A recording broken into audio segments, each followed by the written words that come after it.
and to the EXALT initiative for hosting this. I've followed EXALT for a long time and really admire all your work. So it's a real honour to get to present my book with you. So just to tell you first about where the book came from, uh, I've had a long-term interest in Western Sahara and the Western Sahara conflict, and especially the role that businesses, particularly from the UK, because I'm from the UK, have played in this conflict.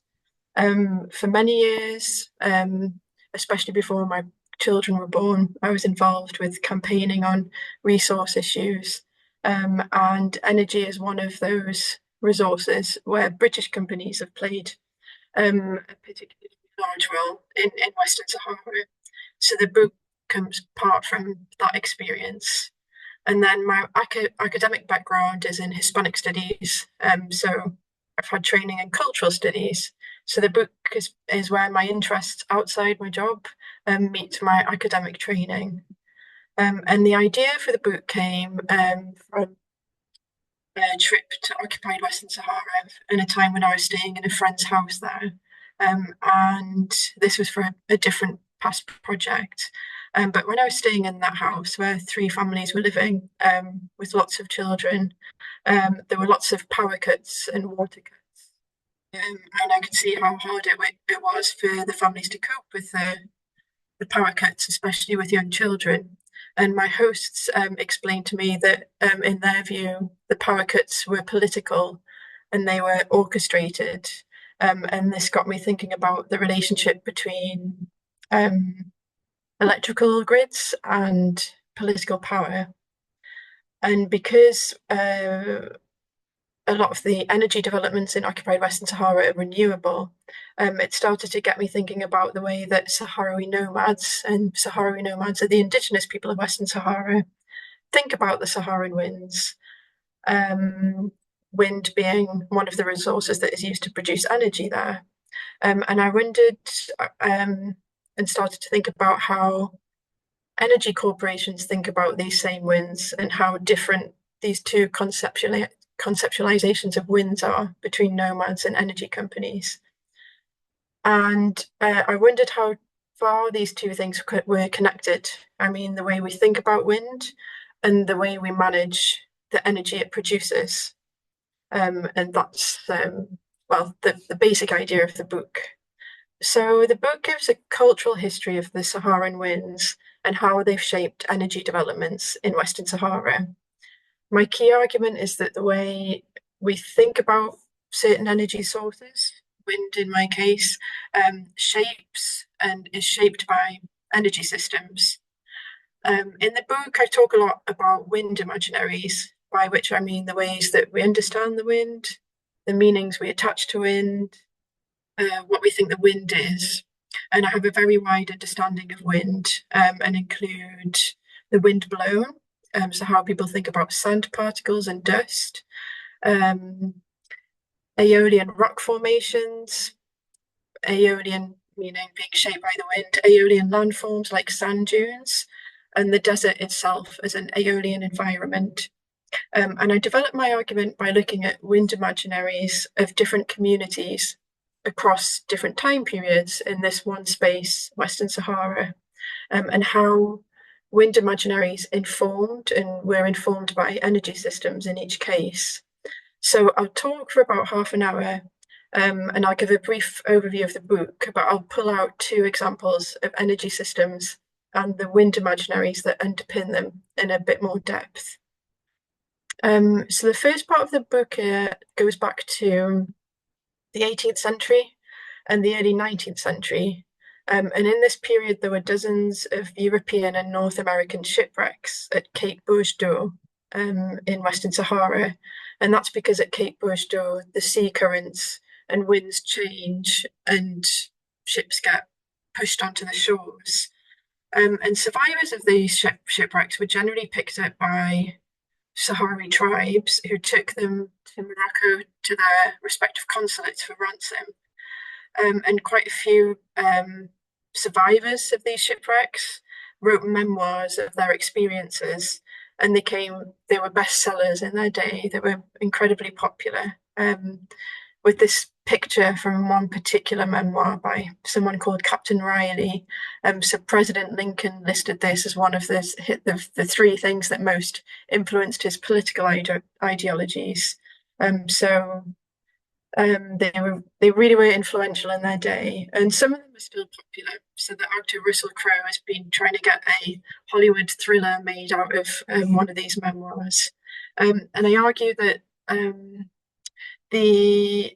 these memoirs or this genre of shipwreck narratives sowed the seeds of how Europeans generally think of the Sahara Desert and its Aeolian elements to this day. So this idea that it's a sandy, barren wasteland with an incessant wind where nothing grows and no one can survive or no one wants to live. I then move on to the Spanish period. So I'll come back to this, but Western Sahara was a Spanish colony between 1884 to 1975. Although some would argue that Spain is still the colonial power.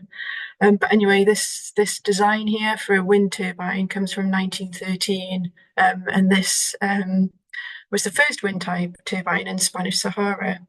So in this section of the book, I look at early Spanish colonial writings and how these influenced the development of Spain's energy systems in what was Spanish Sahara.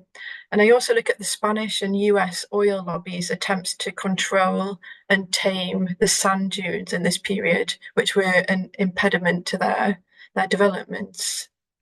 So I've skirted over those examples quite quickly, but I'm going to go into a bit more depth in the next example, which takes us to modern day corporate Saharan wind imaginaries and modern day corporate energy developments in occupied Western Sahara. And I'm pulling out in the book, I look at different corporations and focus on Siemens, which I'll come to shortly. But I just wanted to talk about this project, which is actually more recent, X-Links. So I don't know if any of you might have heard of the X-Links project, but it aims to connect the UK grid to Morocco, allegedly, and provide energy for 7 million UK homes. And I've also included some pictures here, which are a bit of a spoiler of how I think about these developments. So there's a cartoon there of English soldiers plundering innocent people, and then this board game called Blood and Plunder. And what I wanted to do was show you a video interview with the Chief Executive Officer of X-Links and just think about how he talks about the Sahara and about its winds. And I'm going to play you just a few clips from an interview with him, if that's all right. Bear with me. I get the YouTube video of his interview. Yeah, it's this one.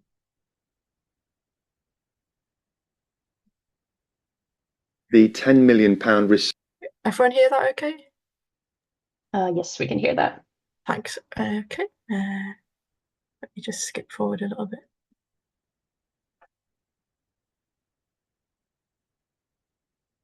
Okay.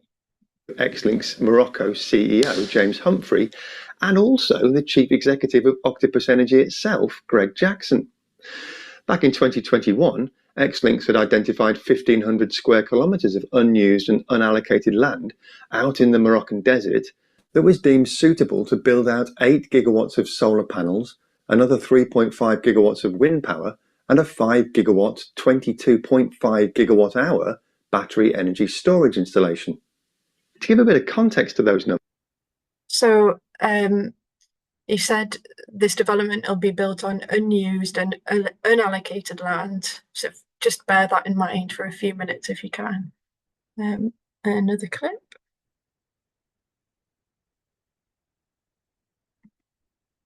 In a piece of land the size of Greater London, and then that will have 11.5 gigawatts of solar and wind power, 5 gigawatts of battery, and then the electricity will go 100 kilometers to the sea, 4,000 kilometers hugging the coast through Portugal, Spain, France, and arriving in Devon. And then that's where it connects to the UK grid. So he's talking about the territory the size of Greater London, which is a pretty large area. So this unused and unallocated land allegedly is quite a large tract of land. Another clip. And in the desert, 20% more than Spain, for example. Right. And then even better, the wind is a trade or convection wind, which means it comes in the evening. And it's not at all correlated or linked to the type of wind we get in Northern Europe. Okay. So it is windy on a constant basis, and that helps us supply, electricity when the UK needs it, especially in the evenings. So the way this CEO, Chief Executive Officer, is understanding the Saharan winds is in terms of how well they can match UK energy patterns and how well they can provide for those energy patterns. And just one more little clip. In terms of the local community, yes, on the site, no one lives on the site. It is pretty remote. So I'd put a big red cross next to his claim that no one lives on the site, as Sahrawis have been living there for centuries. And if it's a big if, there aren't there isn't anyone on the site at the moment. I expect it's because they've been forcibly cleared off the land. Let me just go back to my slides and share those with you.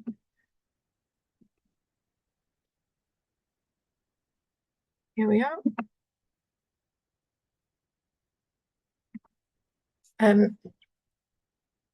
And just one more comment. So the map that X-Links and Octopus Energy are using, and you can see it on the slide here.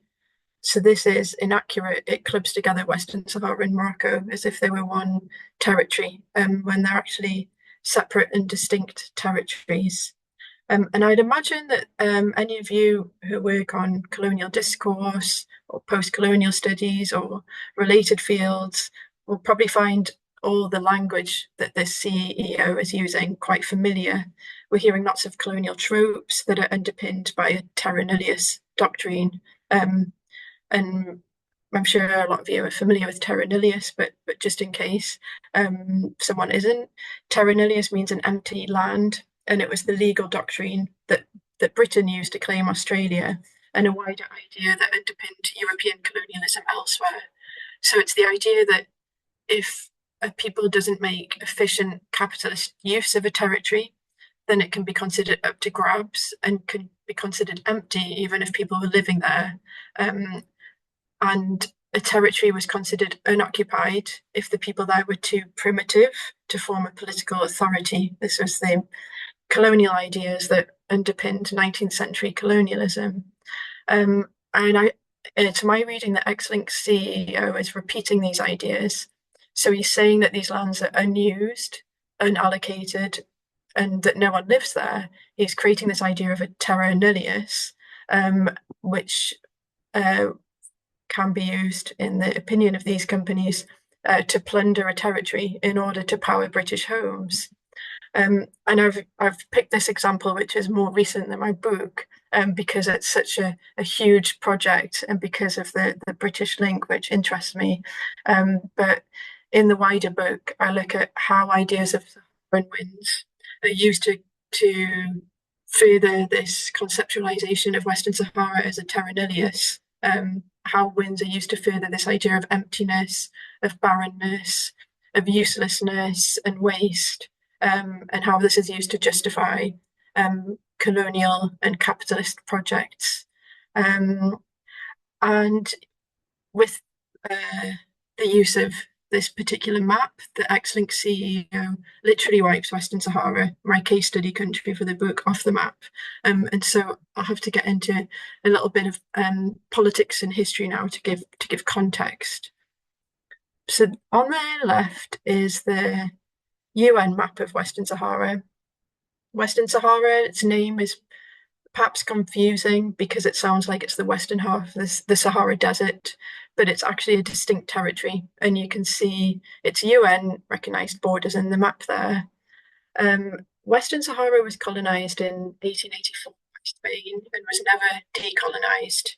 So there was pressure on Spain from Indigenous Saharawis and from the UN from the 1960s. And Spain eventually agreed to decolonize in the 1970s, but at the last minute, it instead signed away Western Sahara to its neighbours Morocco and Mauritania in an exchange for a stake for Spain in profits from Western Sahara's immense natural resources. And these agreements were completely illegal. Morocco and Mauritania invaded in 1975, but there was Saharan pro-independence movement that had emerged under Spain called the Polisario, which fought the two invading powers. And Mauritania left in 1979, but Morocco still occupies everything to the west of the red line that you can see on the UN map. So the red line is a military wall that Morocco built in the 1980s, and it's actually the largest active military wall in the world. And then if you look on the map on the right, there's actually, you can see here, there's more walls across the country horizontally. And this map's a little out of date. There's now 7 walls. So it's not just the long military wall bisecting the country, there's walls across it as well, in order to control the people living there. So when Morocco and Mauritania invaded, Morocco actually napalmed the Sahrawis on at least 4 occasions as they fled the invasion.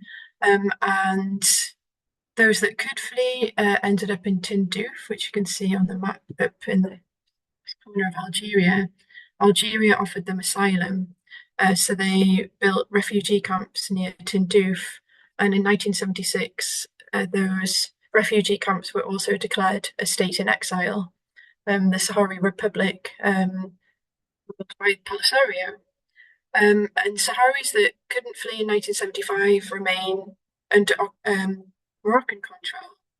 And it's hard to exaggerate the level of human rights abuses there for Sahrawis. There's the US NGO Freedom House, which every year ranks all countries in the world in terms of political freedoms and civil liberties. And occupied Western Sahara often comes right at the bottom alongside North Korea and Syria. So that might give you an indication of what the situation is like for Sahrawis there.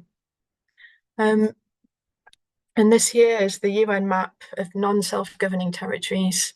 So the territories with a yellow background there are the world's remaining colonies or non-self-governing territories. So Western Sahara, according to the UN, by population size and area of the territory, is the largest remaining colony in the world and the only colony left in Africa. And I've got a map here by Western Sahara Resource Watch, which campaigns against natural resource exploitation in Moroccan Western Sahara. And this is a map of the solar and wind developments in the occupied territory. So according to international law, you can't exploit the natural resources of an occupied territory without the consent of the indigenous people of that territory. So you could say these developments are illegal because they don't have Sahrawi consent. In terms of involvement in these developments, there's numerous companies, but the German company Siemens is involved in almost all of them, alongside the Moroccan king's own energy company. So in the book, I do a discourse analysis of Siemens' public relations materials on its activities in occupied Western Sahara, which it calls Morocco, to get a sense of how Siemens uses Saharan winds to create a colonial idea of terra nullius, with which it tries to justify its morally and legally questionable developments.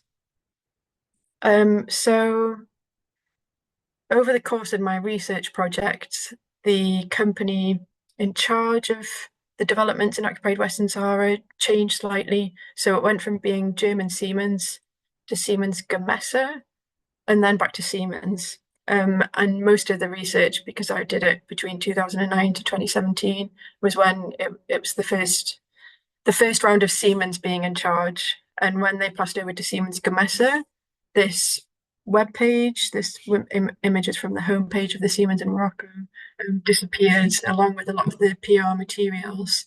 So I wanted to show you this PR video in the link, but unfortunately it's dead. But just to tell you what was in it, it showed the desert winds as something completely barbaric, hostile, and destructive, and highlighted the company's genius in taming and harnessing the winds to produce useful energy. And looking at this photograph, which, as I said, was from the homepage of Siemens in Morocco, the photograph is engineered to make the windmills look at home in the desert landscape. The camels, who appear to have happened upon this vast wind farm during their desert travels, are suggestive of a traditionally Sahrawi way of life, that is nomadic pastoralism. And this is quite ironic because the wind farm that you see in the image was built on land seized from a Sahrawi woman who lost the pasture ground for her animals without any compensation, as was reported by Western Sahara Resource Watch. And I've just pulled out a few choice quotes from my research on Siemens discourses on the Sahara and the Saharan winds. So it's described the desert as barren and desolate. Siemens provides great innovation to turn the waste, sandy land into very good social, economic, and ecological benefits. Electricity makes us human. Look anywhere in the world, and you'll find that whatever people do that makes them human is powered by electricity. The human race must finally utilize renewables or revert to barbarism. And to draw the wind, you must tame it. And I should say that taming the wind was one of Siemens Morocco's key slogans. So creating in our minds an idea of terra nullius is a precondition of capitalist development. And in the case of Western Sahara, wind imaginaries do a lot of that work for Siemens. Siemens' language is the tongue of a 19th century European colonizer. The desert is empty and hostile, and its winds are barbaric and in need of being tamed and harnessed. So there's just endless colonial cliches here. So just continuing on this modern case, in the next part of the book, I look at the type of energy system that emerges from these colonial wind imaginaries, or that produces these colonial wind imaginaries. And I do that partly through analysing Sahrawi experiences of the energy system in occupied Western Sahara. And I did this partly through participant observation. So during that trip, it was for a different purpose, but also I started to think about and observe how people experienced energy. And then I did it partly through the help of Sahrawi colleagues who were better able to interview people. So in my project, I couldn't leave the house I was staying in. So the people I could interview were activists who were coming to visit me about another project.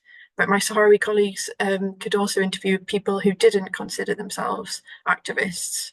So we could have a wider sample of people's views on the energy system.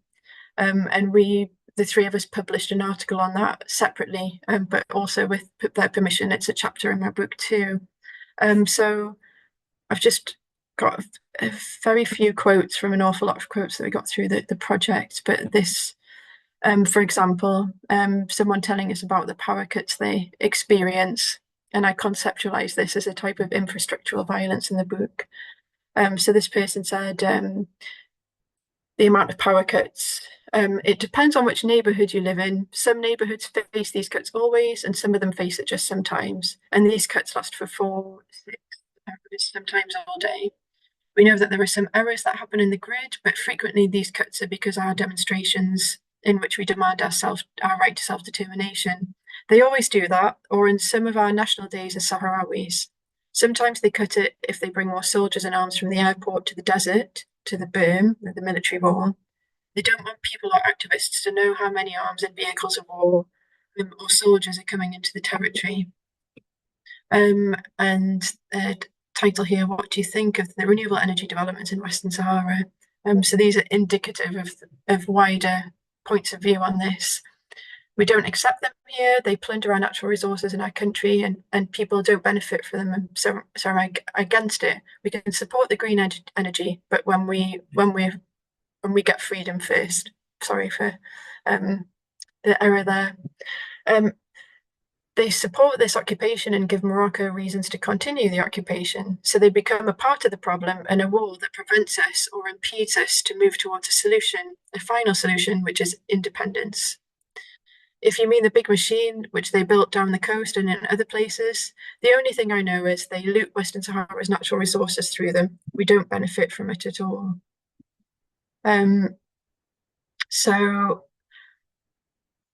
there's pictures here of Sahrawis denouncing Siemens, and in the book and in the article, we've written more about what happens to Sahrawis who challenge Siemens, and well, they face really awful human rights abuses in some. But basically, from our research, we'd say that for Sahrawis, energy infrastructure in occupied Western Sahara, in terms of its ownership, its management, its reach, the terms of its access, the political and diplomatic work it does, it's seen to mediate the power of the Moroccan occupation and its corporate partners. And its corporate partners are seen as colonial actors. So just to move on to a second case study taken out of the book, we're going to travel eastwards over the military wall, and to the state in exile, and also to the liberated territory controlled by the Polisario, and look at how Sahrawis imagine Saharan winds and what their imaginaries mean for energy systems in the Sahrawi state in exile and in the liberated territory. And I want to talk a little first about the role of winds in the lives of nomads and how Sahrawis present this wind-infused culture in poetry. So, in explaining the significance of winds and the wind blown to outsiders like me, a nomad might highlight how the blowing of a helpful wind, like the gablia is one helpful wind, might foretell the coming of rain and shrubs, and a nomad might recognize the gablia from its direction, from its temperature, or from its force. They might tell me how wind can act as a sentinel, carrying smells and sounds that can forewarn nomads of coming threats. They might tell me how large deposits of wind-blown sand can in turn help them read the winds through the trails that wind leaves in the sand. So they might leave curves like croissants or stone shapes, star shapes in the sand, which can help nomads identify which wind is blowing. Or they might tell me how certain Aeolian geological formations can aid Sahrawi nomads with navigation. Those are just a few examples. And also central to nomads' existence in the desert is poetry. So poetry was a pedagogical tool for helping nomad children to live in the desert. Children would recite poetry before sleeping at night, and this helped them to learn the characteristics of the wind, rock formations needed for navigation, astronomy, key botanical knowledge, everything you'd need to move through the desert, but more widely, history, medicinal information, all sorts of lessons would be passed through the generations via poetry. And just to give you an example, I'm going to read you a poem by Liman Boisha. So Liman Boisha, although he was born into a family of nomads, he wasn't a nomad himself, as he was a young boy when the invasion happened and his family fled to the camps. But what's interesting about his poem, and particularly the one I'm going to read you, is that he wrote it specifically for foreigners, with foreigners in mind. So in his poem, Galb, which I'm going to read, he's written it for a particular Spanish friend, and he's trying to explain to the friend the meaning of the word Galb. And Galb is one of these Aeolian rock formations that nomads would use to navigate. And so Liman gives us a nod to how the nomadic poets would have painted maps into their poetry that can help navigation. So I'll read this. A traveller asks me, what is the meaning of Galb? I tell him, for example, that Miek is a blemish in the belly of the earth, that Ziza, for example, is the Berber for breast, and that the wing of a dune can touch the sea of the sky. I say, for example, that in the high peaks of prismatic dawns there is much sleeping life rubbing its skin, that in transient stone there are stationary craters, islands emerging from an ocean of nothing. For example, a galb might be the name of a girl engraved into the eyelashes of a cave. As Tiris is the navel of the Sahara, galb is a heart of stone. And galb literally is heart in Arabic.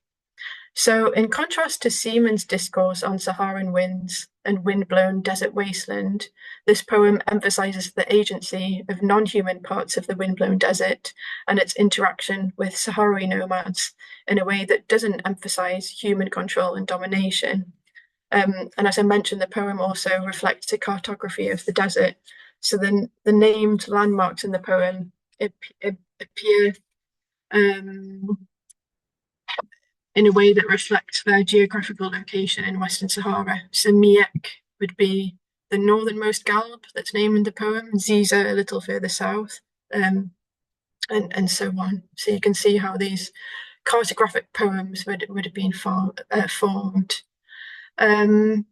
By highlighting the agencies of various non-humans of the desert, Boisha asks us to question human exceptionalism. And just to share, this is a galb. Just to share another example of Sahrawi poetry that engages with the Aeolian and with the wind, I've got an example from Fatma Muhammad Salam, and her poem was written in full consciousness of these energy developments in occupied Western Sahara and was written in opposition to them, which I think is interesting. And I'm just going to play you a little bit of a video where Fatma reads her poem over an art installation that was shown in Spanish museums and galleries. Just bear with me while I share the right screen. So I think it's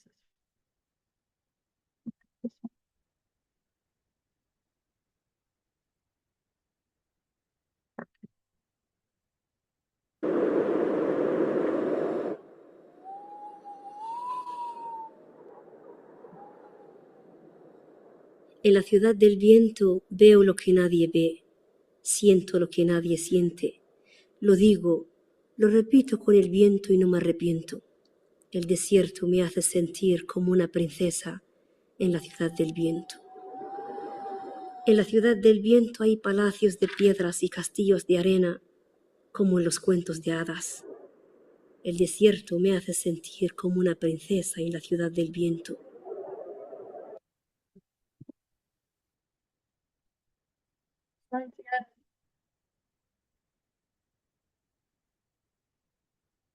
Yeah, it's just some parts of Fatma's poem translated in English, but it's actually much longer than this. I'll read a little bit of it. In the city of wind, I see what no one sees. I feel what no one feels. I say it. I repeat it with the wind and without regret. The desert makes me feel like a princess in the city of wind. In the city of wind, without an owner, when one lays one's eyes on this distant and limitless horizon, the sight sails freely as if in a dream. Earth deserted and loved, mother of fire, of the air, of the cold, of the silence, of the nomad, and of the wind. So Fatma's nods to wind's enabling role in Sahrawi nomadism challenges Siemens' claims to ingenuity in harnessing an otherwise useless wind of a desert rendered nullius.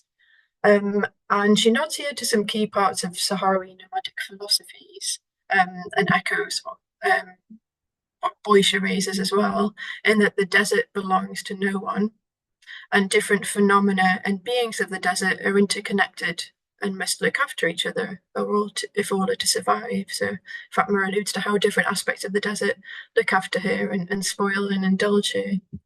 So what kind of energy system do nomadic wind imaginaries breed? So in the final part of the book, I look at how Sahrawi nomadic understandings of wind and the wind blown which place Sahrawi humans and the wind within the desert ecosystem of many non-human agents, can underpin a very different, more just decolonial energy rollout. There's some pictures here of solar-powered wells at Berlehlo and Tifariti in liberated Western Sahara. There's also wind-powered wells and clinics and schools, I believe, in Tifariti. Wind imaginaries give us a way into wider Sahrawi nomadic ideas that refute human exceptionalism in the desert ecology, in which egalitarianism is key. So my research is out of date now, and I'll come back to why. But what I would highlight is that energy infrastructure that exists in the liberated territory and which was planned on a much larger scale in the liberated territory by Polisario, was underpinned by nomadic philosophies and ethics in two main ways. So the first was portability. So the energy system in free part of Western Sahara was to be portable to suit a nomadic life. And linked to this, Sahrawi environmental activists also emphasized the importance of self-sufficiency and of the small-scale nature of developments so that they wouldn't intrude heavily on the desert ecosystem of which Sahrawis are part. So, as I said already, there are a number of communal wells and several clinics in the free zone that are or that were powered by electric wind turbines and solar panels. And as was explained to me by officials of the Sahrawi State in Exile's Energy Ministry and their electrical engineers, public services were to be powered by a mix of solar and wind, and each nomadic family, each tent, would have some form of portable solar energy system. And I mentioned egalitarianism. So this links to the Sahrawi Republic's strongly socialist national identity, but that itself is said to be rooted in the non-hierarchical nature of nomadic society.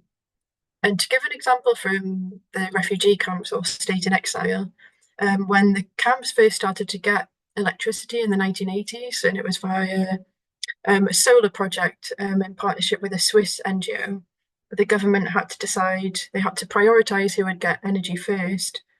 And top of the list, along with hospitals and clinics, was the women's training camps, and this linked to the government's ideals in terms of promoting women's rights. So it's interesting how the politics were reflected in organising the energy system.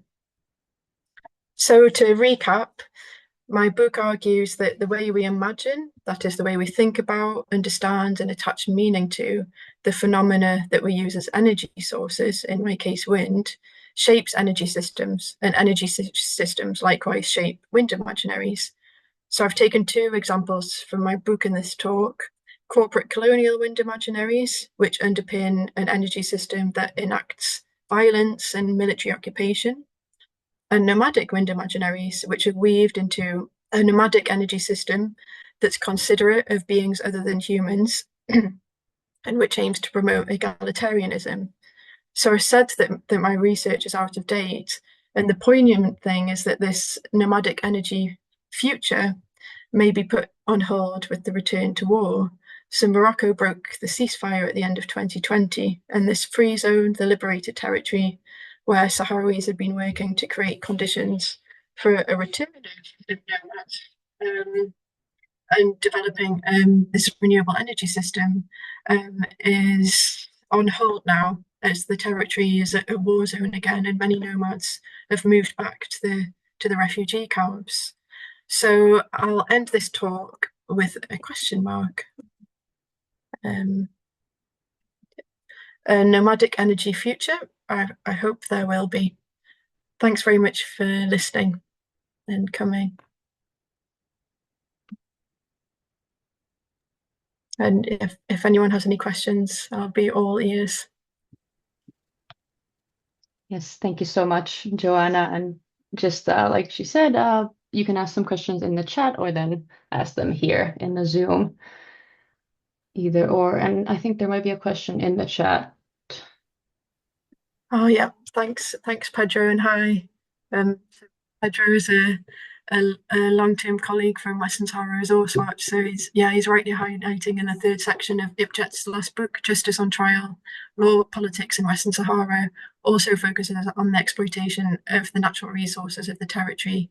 Sarah Ekmans and Eric Hagen discuss how the exploitation of these resources by Morocco, including wind and solar projects, prolongs the conflict.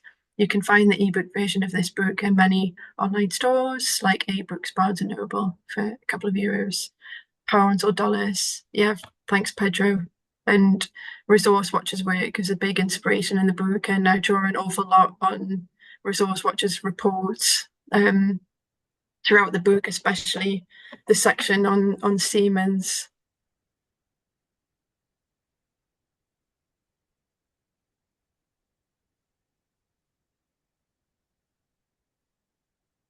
Any other questions?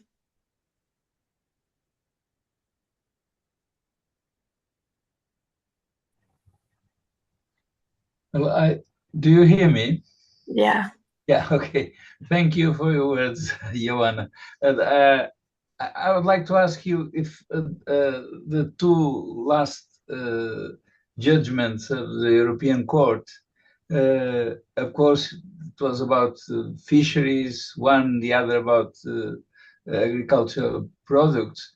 Of course, I'm sure that you also can make a comparison with this question of the wind use in the occupied territories.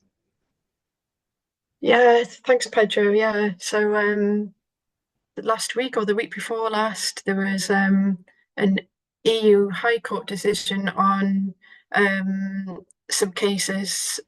Well, it's a long history. I think Polisario and Sahrawi Republic, Pedro might be able to correct me, but I think they had around 5 cases against the EU as the EU import fish and fish products and agricultural produce from occupied Western Sahara without the consent of the Polisario, which are recognised as the legal representatives of the Sahrawi people. For the UN, they're the only legal representatives of the Sahrawi people. Polisario and the Sahrawi Republic won several cases, but this was appealed by the EU. So in the last couple of weeks, the appeal judgment had come through, and again, in favour of Polisario and Sahrawi Republic's position that occupied Western Sahara shouldn't be included in agreements, trade agreements between the EU and Morocco, as it's not part of Morocco. So I think for me, it's exactly the same with wind and solar. Wind and solar are still natural resources, and also they're built on physical land. So for me, it's still plunder, and the same legal framework could apply to wind and sun as it does to agricultural projects, agricultural produce, or fish products. And I hope that the result of the case will make energy corporations think twice about involvement in Western Sahara in terms of their reputation, but also in terms of legal proceedings that they could face in the future. And Polisario have also had legal successes with other resources and in courts outside the EU. Phosphates, for example, the South African High Court has seized a ship carrying phosphates cargo from occupied Western Sahara to New Zealand, and again ruled in favour of Saharan Republic and Polisario, and that these were robbed goods basically. So yeah, my view is it's the same thing. So I hope it sends a message. Thank you for the question, and thanks, Anna. I have a question here. Thank you for this talk, Joanna. Thank you. How would you describe the influence of wind energy development, both Siemens managed projects and local initiatives in the exile, on human relations with the more than new factors? Yeah. Well, I think in exile there's at least in the liberated territory there was a concerted effort on Sahrawi's part to bear in mind the impact of energy developments on more than human actors. I think in the occupied territory, that's completely absent. It's not a consideration at all. But I also think that's an area for further research. I saw an article recently looking at the case of desert in California and the impact of renewable developments on fungi and other non-human actors. And to be honest, it's not something that I've developed or I've looked at in depth in the book, but it's something that interests me. And certainly on the Sahrawi side, that was a consideration. Thanks. Oh, Rami, thank you. Thanks for sharing this amazing work. I was excited by the examples of decolonial relations to renewables within the Western Sahara you gave. Can you imagine energy futures for the UK which don't retrench or intensify colonial and imperial domination? I would like to imagine those futures. And sometimes when I've talked about this issue, the question I've got often is that although people feel bad for the Sahrawis, that because of the climate crisis, this is a necessary evil, that it's important for renewable developments to go ahead, whatever the cost. And my answer is always that assumes there isn't any alternative to this colonial, extractive and exploitative and violent model.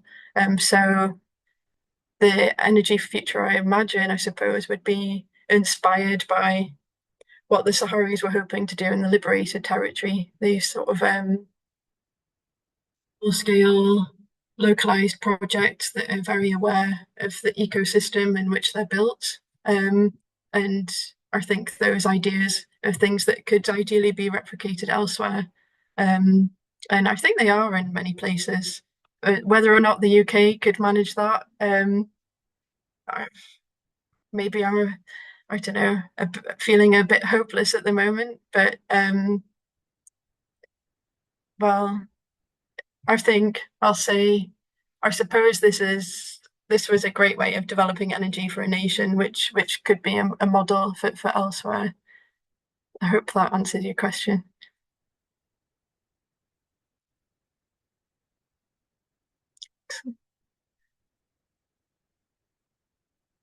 Oh, good, thank you. Maybe others know examples of where renewable energy developments are being done in a better way.